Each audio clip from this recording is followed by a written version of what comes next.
Good morning, this is Mami Woko, and this is Independent Voice. In today's interview, I have a retired professor, Rob Twins, from the University of Denver, Corvallis School of International Studies.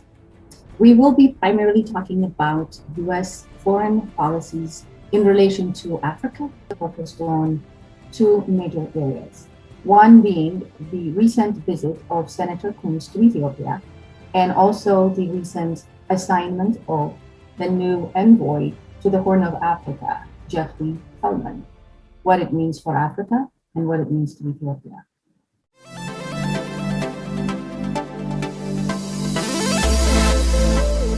Good morning, and thank you for coming again and agreeing to do this interview with me today. Let's begin this discussion with Coon's visit to Ethiopia and the new appointment of the envoy to the Horn of Africa, Jeffrey Feldman. First, thank you for inviting me.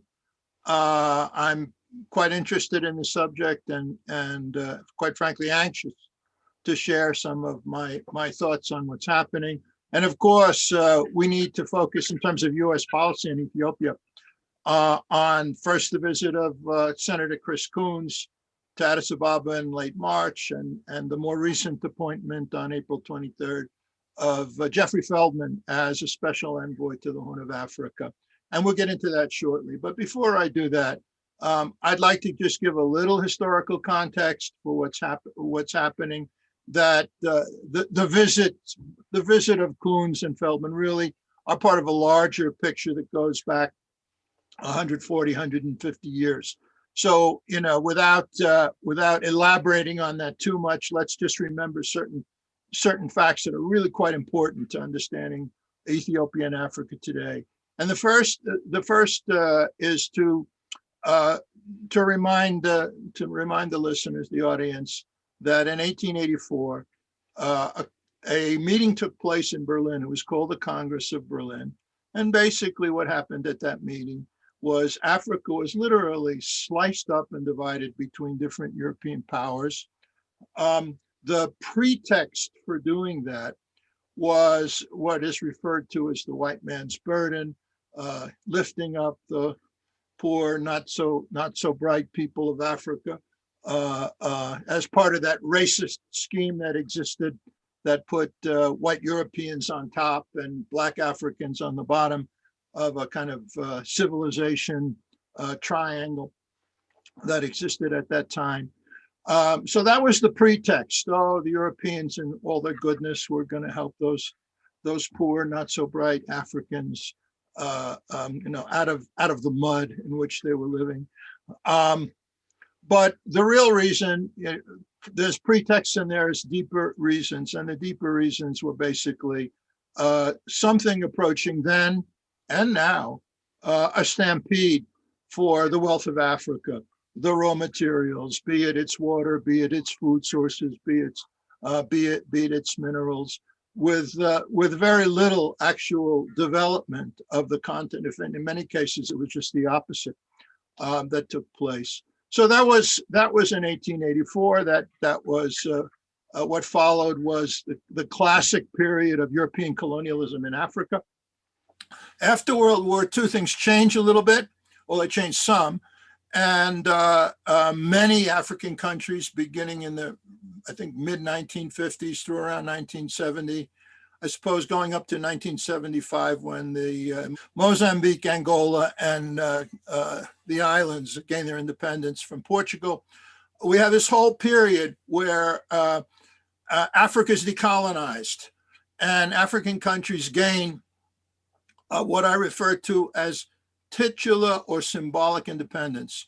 Politically, the colonial powers are no longer formally in charge. But when you look under the surface, what you will see is that in many, if not most cases, the former European colonies have either complete control over the economy, the military, and the political system of these countries, or if not complete, considerable influence there. So that's the period that's often referred to as a period of neocolonialism, and that period continues until today. And part of what Africa's struggle is about is getting over, if you like, this neo-colonial heritage to true independence and national sovereignty. So that's where we're at now. In this period, the pretexts have changed. So no one talks, I wouldn't say no one, but you don't hear very much about the white man's burden anymore, or this kind of missionary spirit that characterized that earlier period.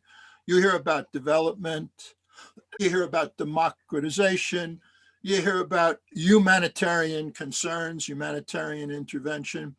And I'm not saying that these are not factors or that they don't have some meaning. But once again, this is on the surface, and underneath, what we still find is the scramble for Africa's natural wealth, for its raw materials. So the pretexts have changed, if you like, over the last 140 years. But the essential role that Africa plays in the global economy has been quite consistent. It's a peripheral zone, a supplier of raw materials and basic foodstuff to a more advanced core. And the challenge of African countries, once again, is how to shed that heritage and to begin a new day. All right. So with all that in mind, we'll come back to some of this, because you'll see, even if it doesn't appear connected to what we're talking about, it is. All right. So let's go. Let's move on. In March, President Biden chose a close associate of his. President Biden, I think he's from Delaware, Senator Chris Coons. Senator Chris Coons is he's actually relatively younger senator compared to some of them. He's from the state of Delaware. He's referred to, if you like, as a moderate Democrat, and he's on a number of committees, but one of the committees he's on is the Senate Foreign Relations Committee.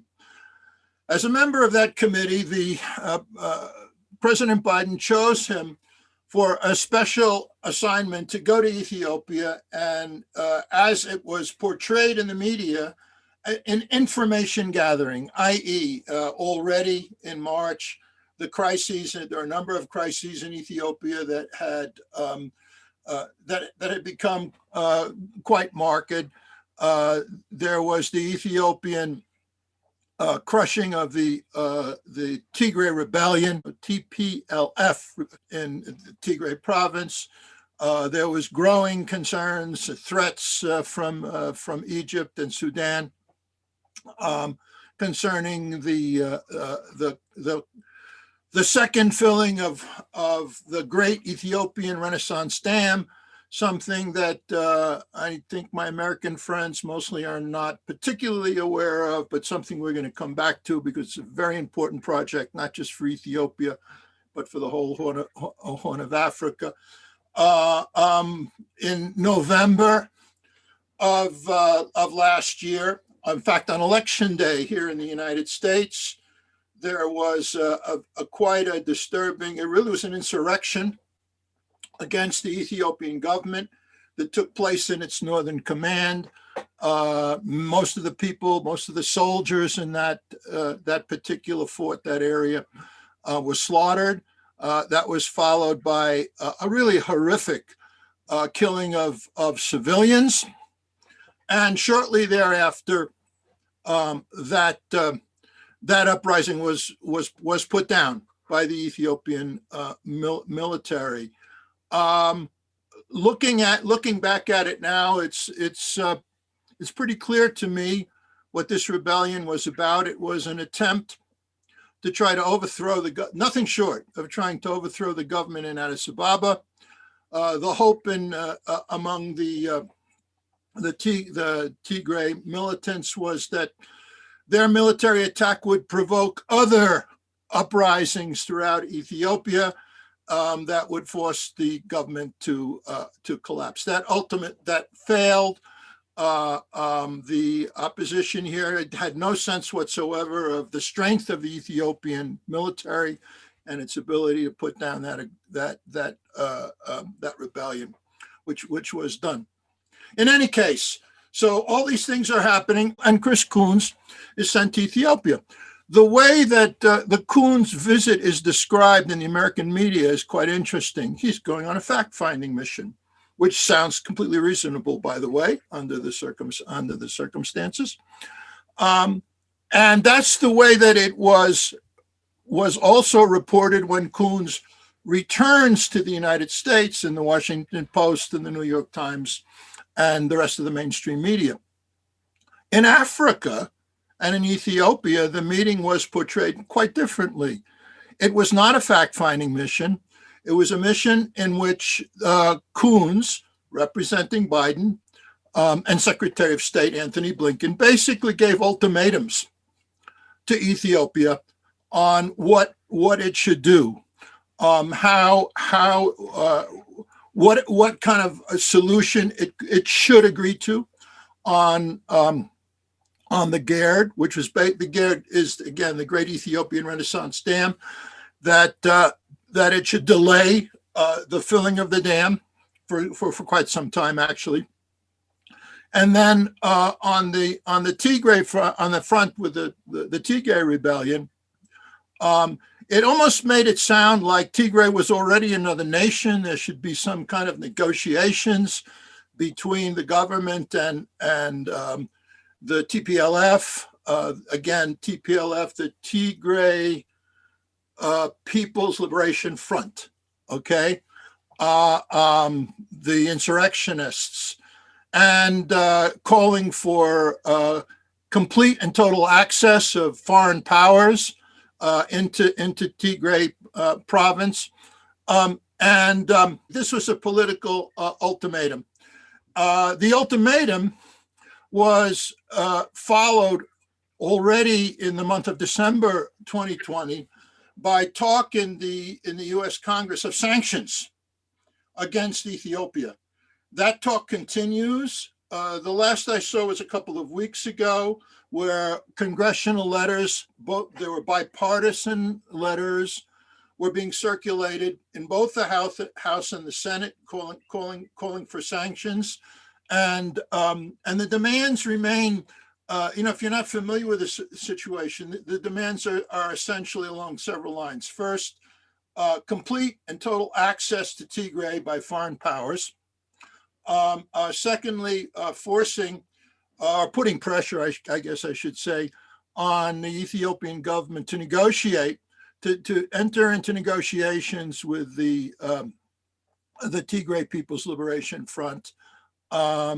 And what it really is, if you think about it, given what actually happened, it's an attempt on the part of the United States and the European powers, because they seem to be involved in this too, to find a place for these Tigray forces back into the Ethiopian government, the same forces that tried to overthrow the government. So that was the Coons visit. It already it made very clear that the United States is far from being a neutral observer in this conflict, and that's followed up by the Jeffrey Feldman appointment. Feldman he was supposed to go, as of a couple of days ago, he was supposed to go to the Horn. I don't know if he's gone to the Horn of Africa yet, if he's there, but let's talk a little bit about Feldman. Feldman is a major American diplomat. I would contrast him to what's happened of late to American diplomacy. So how has American diplomacy worked in the last 15 or 20 years? Some millionaire or billionaire makes a contribution, be it doesn't matter, to Trump or to Clinton or whatever, and they get an ambassadorship somewhere. This is pretty crude stuff if you think about it. Bypassing the State Department. Okay, I mentioned that because Feldman isn't one of those. Feldman has a long history as a major American diplomat. And the mainstream media, once again in the country, praised this appointment or this wonderful thing. And some things about Feldman. First of all, he speaks 4 or 5 languages. He's not a lightweight. I suppose that's what I could. And at a time when American diplomacy is increasingly lightweight, he's kind of an interesting figure. So when you look at him from that point of view, it's like, oh, this is a wonderful thing. If you look more closely at his record, however, it's a little bit disturbing. So mostly where Feldman cuts his teeth is in the Middle East. He was the U.S. ambassador to Lebanon. During the Obama years, the entire period of the Obama years, let's remember, is the Arab Spring, with the good and the bad that was. He is one of Hillary Clinton's closest advisors. So he is part of a team that is involved. Oh, and before that, very important, Feldman is one of the main architects of U.S. policy in Iraq. All right. So the U.S.-led invasion of Iraq, and I know most of you are familiar with the general theme, but what was really the goal? The goal was what I refer to as the de facto partition of Iraq, i.e. formally Iraq is one country, but if you look more closely, it's divided into 3 zones. 2 of those zones are zones in which there are major oil fields. Oil is certainly a factor in all this. So he's involved in that. The next thing he's involved in intimately is the NATO-led invasion of Libya. So, and he's also involved, a key player. He's not the only player. I wouldn't call him an architect, but he's part of the team that basically has led to the U.S. war in Syria. So this is the role that Feldman played in the Middle East. And basically, when we look at that role, it's to break down energy-producing countries or pipeline-using countries in such a way that they're weaker politically and in the end cannot resist the power of oil companies and U.S. or European governments to get the kind of contracts they want out of it. That's basically, and of course this is done in the name of humanitarian intervention, in the name of minority rights, all that kind of stuff. But the ultimate thing is to tighten the control over, in this case, strategic natural resource. Well, natural resources in the Middle East is oil and gas. Not exactly what I would say what American diplomacy means. Now he's going to the Horn of Africa. All right, now is he going to do exactly the same thing? I don't know, but it's a kind of a disturbing heritage to be based upon. And at this point, looking what U.S. policy is about in that region, I think it's in an exploratory stage. And I admit at this point, there's a certain amount of speculation that goes into it. The history of Feldman, there's no speculation. These are the facts. This is what he did. So again, a masterful guy, not a lightweight, knows how to play hardball, if you like, American diplomatic style. The sense I get what they're trying to do there, and there being Ethiopia, and they being the United States at this point, their main concern is they want to weaken Ethiopia. And they want to weaken Ethiopia for reasons we'll discuss a little bit later. If that doesn't work, I'm not saying at this point that their plan is partition, but it's not out of the range of possibilities as well. So when I look at what Feldman is up to, Feldman is going to continue the policies of Coon, which are the policies of the Biden administration itself. And And it does not look to me like, unfortunately, um, like an approach that is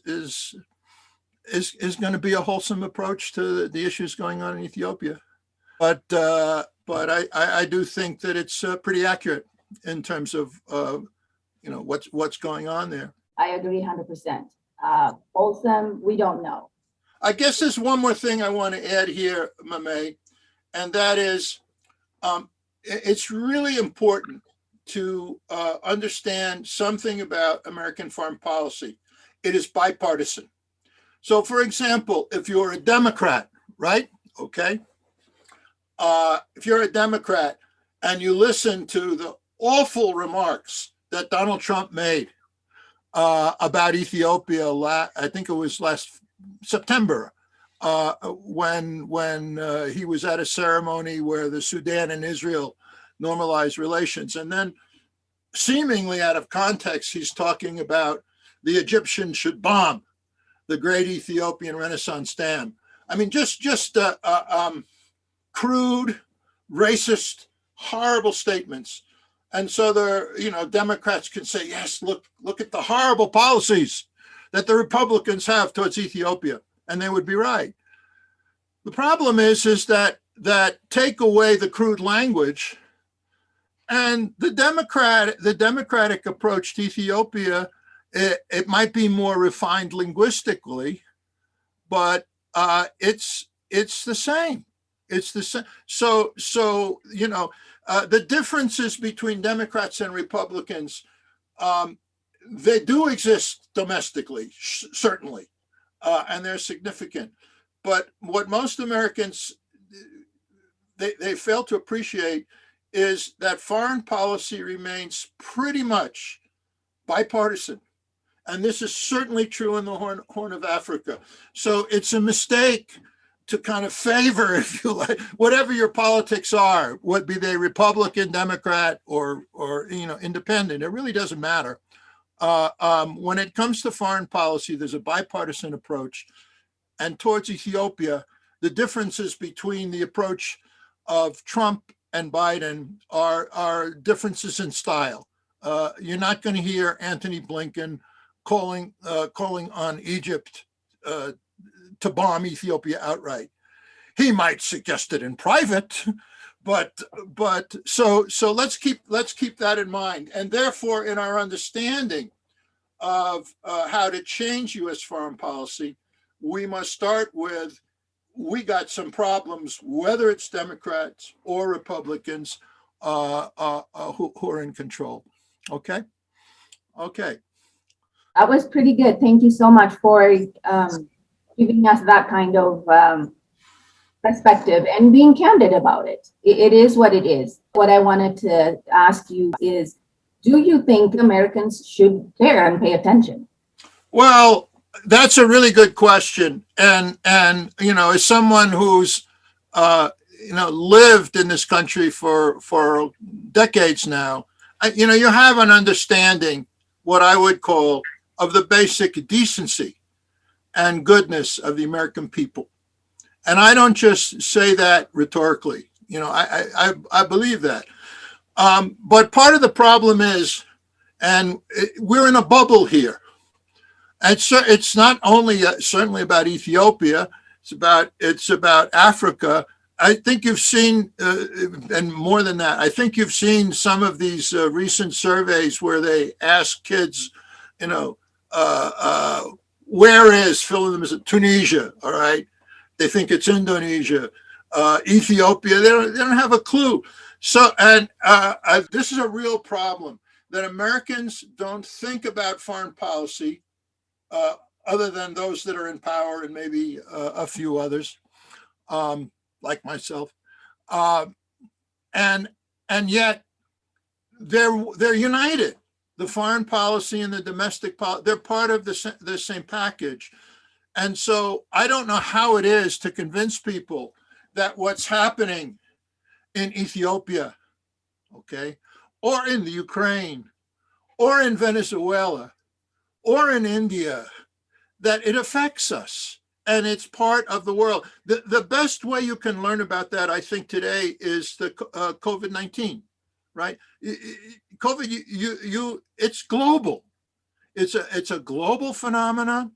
What's happening in India, if you think that what's happening and what's starting to happen, unfortunately, Ethiopia with COVID-19,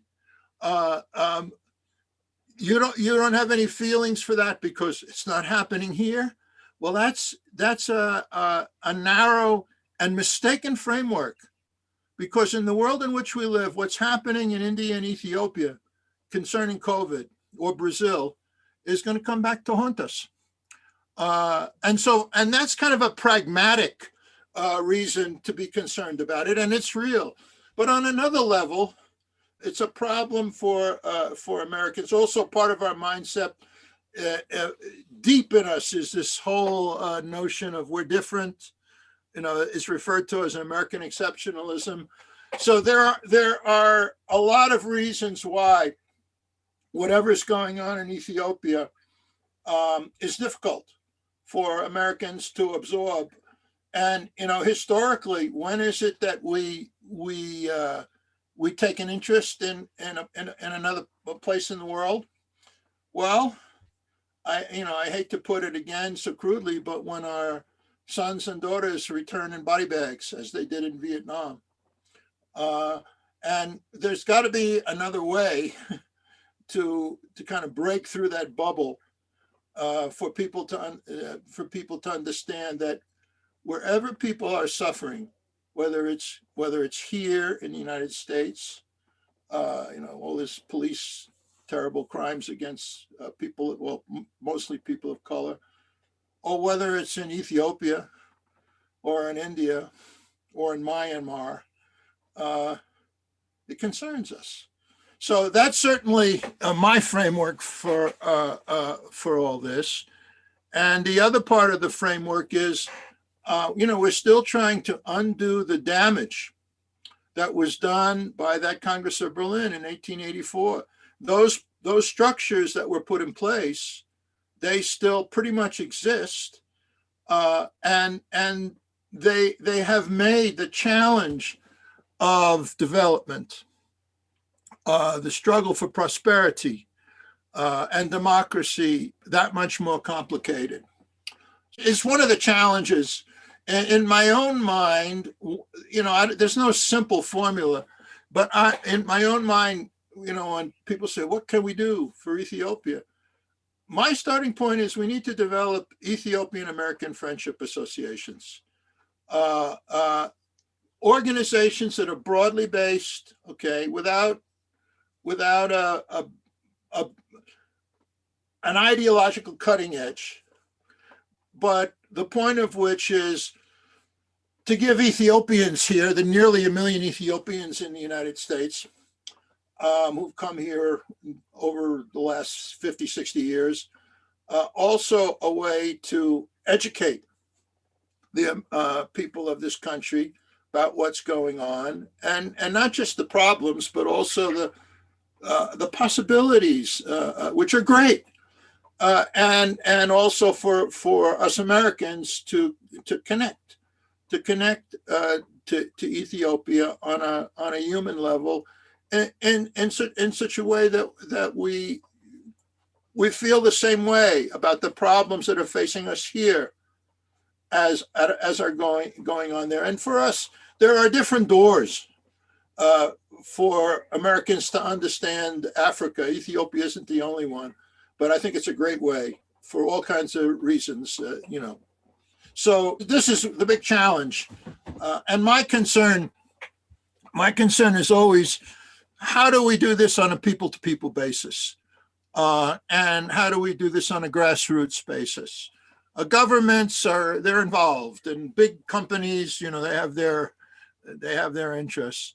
But it's when people at a grassroots level connect to something that's happening around the world, and when they do, I'm convinced that maybe they won't get all the complicated aspects of what's going on, but they'll get the main picture. I've seen that again and again with the people of this country. A very pertinent and timely concept to really bring Americans and Africans together, whatever kind of voices we have here as Americans. I am an Ethiopian, I am an American. What voice do I have when it comes to foreign policy? And by coming together and learning from one another, I think for the Americans, it also presents an opportunity in terms of maybe asking these elected officials, maybe asking the administrations in terms of the policies that they're putting together and how impactful it is. Of course, yes. So maybe talk a little bit about that. Do you see that as an opportunity really for all of us to have an input towards foreign policy? I do. It is, it's a challenge. Governments, whether it's here or there, quite frankly, they tend to be resistant to grassroots input. And yet, if we look historically, it's been very significant. Grassroots input in this country at certain key moments have been key. It was a grassroots in this country beyond a small segment, if you like, that basically said that Vietnam War is a terrible thing and the United States should get out. It was, one could use many examples, and it's not just about war. It came from the grassroots that the United States should stop its above ground nuclear testing. That was a global movement of people, they say on the street, but it's basically civil society that has done that. And today, when we talk about climate change, when we talk about the really, the global issues that are a threat to all life, it's not. Where does it start? It starts on the level of civil society. It starts at the grassroots, and we used to hear about the economics of the Reagan years, and that you refer to it as trickle down. That somehow the wealth would trickle down. We didn't seem to work out that way. But rather than trickling down, what happens is ideas trickle up. Okay, they trickle up. So that kind of stuff. A lot of people, they're cynical about it. They said, "Oh, that's not how things work." I don't share that view. I believe deeply that that's how things work. It's when people come together, and it's also not important that people approach these questions, if you like, ideologically from the same point of view. It's not what's important is we come up with common approaches and common solutions. And of course, it's a challenge to get our governments to move on these things, but I don't know what other choice we have. Yes, I think the first thing is having the dialogue and taking time to learn, taking time to be informed, maybe getting that false assumptions or misconception about Africa out of the way to begin with, and then see it for what it is. Africa has a lot of issues, but Africa has also a lot of promising. That's right. Oh, absolutely. And actually, that's how I feel about Ethiopia. What has drawn me to this moment is the potential for Ethiopia. So the dam, the growth of infrastructure in the country, the beginning of manufacturing that's really African-based in Ethiopia. It's like a moment of real potential, if you like. Ethiopia is on the edge of really a new development dawn, something like that. And then at that moment, all these forces seem to come together to try to put a brake on that. And that cannot be accidental. We'll continue to have this kind of conversation, and maybe next time we'll invite others who are interested in just learning and having a conversation. Well, thank you very much.